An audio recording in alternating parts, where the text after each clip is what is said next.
Hong Kong imports over 95% of the food it consumes, throw away 3,600 tons of it a day, while 1.5 million of its population suffers from food insecurity.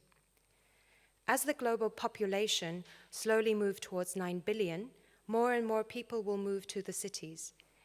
The UN Food and Agricultural Organization projects that our food production will have to be raised by 60% in order to meet the demand by 2050. But forecasters also predict that shifting weather patterns, bringing about more frequent occurrences of droughts, floods, and fires will affect supply, making the third wave of food price surge a very likely reality. Each month, more than 5 million people migrate to urban areas. By 2030, it is estimated that 70% of the world population in Southeast Asia will be living in cities. The case study of Hong Kong will offer a chance to explore the urgent question of food security that we all face, in the hope that we will be able to become more resilient in the face of socioeconomic, political, and climate change. So, for those of you who are not so familiar with food security, it's a very specific term defined by the World Health Organization, which covers 3 aspects. Food security is defined as a state when all people at all times have access to sufficient, safe, and nutritious food to maintain a healthy and active life. This concept covers 3 main aspects: availability, that means sufficient quantities of food is available on a consistent basis; access, that sufficient resources, financial and otherwise, are available and accessible to obtain appropriate foods for a nutritious diet; and use, that appropriate knowledge of basic nutrition and care, as well as adequate water and sanitation, are available to make use of the food.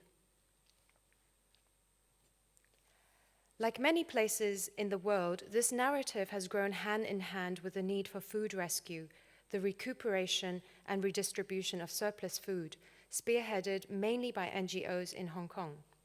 To a very large extent, this is an important discourse. Hong Kong has the highest Gini coefficient, which is the measure for income disparity, in the developed world. Standing at 0.537, it towers over Denmark, which is lowest in the world at 0.25, and looms above France, 0.31, UK, 0.35, Australia, 0.33, and its neighboring countries, Japan and Korea, 0.34 and 0.3 respectively. When the Hong Kong government drew up the poverty line for the first time in 2013, the city was shocked to discover that 1.3 of its 7 million population lived in poverty.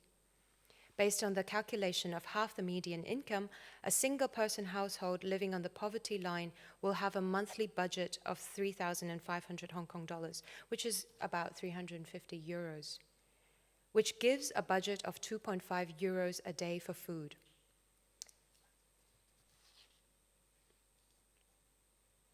This is perhaps the stark side of the freest economy in the world. Hong Kong pursues a laissez-faire policy and prides itself in its successful market-driven economy, while the world's attention is captured by the animation provided by its vibrant economy. All that glitters is not gold. The darkest color on the poverty map is a case of inner-city poverty, so right there in the middle. The district of Sham Shui Po is infamous for the phenomenon of illegal subdivided housing and cage homes, minimal accommodations that provide bare shelter for many of the poor who couldn't afford to rent and were unable to access public housing, which is in short supply. Further afield, close to the borders of China, so up there in the north, the Yuen Long and northern districts are also known for their host of social issues. Tin Shui Wai, a new town in the area also known to locals as the City of Tears due to the occurrence of high-profile social cases often involving new immigrants and broken families, also register high on the poverty scale.